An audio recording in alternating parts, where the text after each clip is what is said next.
munaasabadan lagu sagootinayo ardayda fasalka 8aad ee dugsiga suldaan muuse ee tuulada Duud Hooyo ayaa waxa ka soo qayb galay maamulka iskoolka Axmed Ganay ee degmada Rako gudoomiyaha tuulada Duud Hooyo nabadoono macallimiin arday iyo suldaan Maxamed suldaan muuse munaasabada ayaa waxa hadallo isugu jira hambal iyo bogaadin iyo duco ka soo jeediyay dhammaan qaybaha kala duwan ee ka soo qayb galay xafladda xalada badan buu soo maray iskuulkan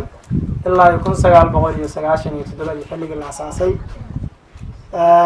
waxaan aad ugu faraxsanahay maanta in aan marayno dufcadii afraad ee iskuulkan suldaan muuse primary school of Duud Hooyo saddex dufcadood oo hore uga qalin jabiyay iyo dufcadan maanta waxaan kaloo aad iyo aad la dardaarmayaa baraarujinaya waalidiinta dhashay ardayda iyaga maantay marxaladan dugsiga dhexe ka gudbaysa marxaladda dugsiga oo gaaray quraanka markuu ka hadlayay wuxuu yiri qul hal yastawi alladheena ya'lamuuna walladheena la ya'lamuun miyay simayeen qof cilmi leh oo aqoon leh iyo qof aan aqoon iyo cilmi lahayn marka waxa dareemaysaa waxbarashadu waxay tahay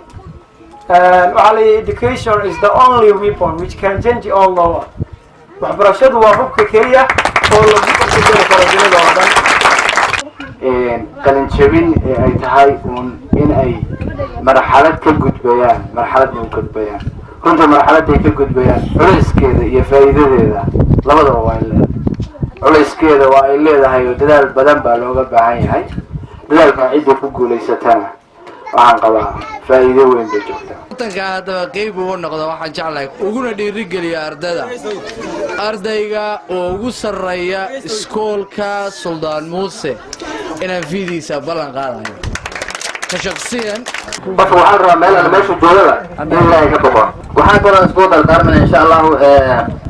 inay sii wataan waxbarashada diiwaan ay soo niyadjabin dadka waa in wax la baraa oo dadaal la sameeyo saasaan ku dardaarmaynaa waxaan ku faraxsanahay ka kala gudubta aan ka kala jabinayo dugsiga hoose dhexe suldaan muuse primary school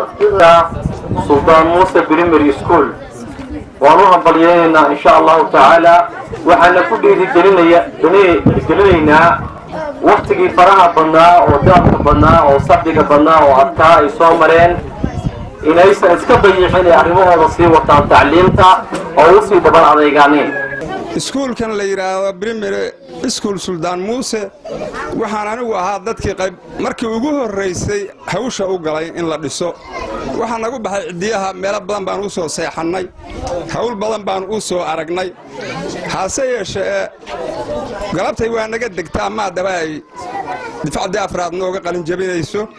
kuwii hore uga qalin jabiyay yihiin kuwa hadda shaqooyinka wada oo maaragtay maamulka ka mid yahay waxaan ku faraxsanahay walaalahay oo maanta ka gudbeenay heerka 8aad ee dugsiga dhexe waxaan ugu gudbeenay dhalinyaro waxaan idin leeyahay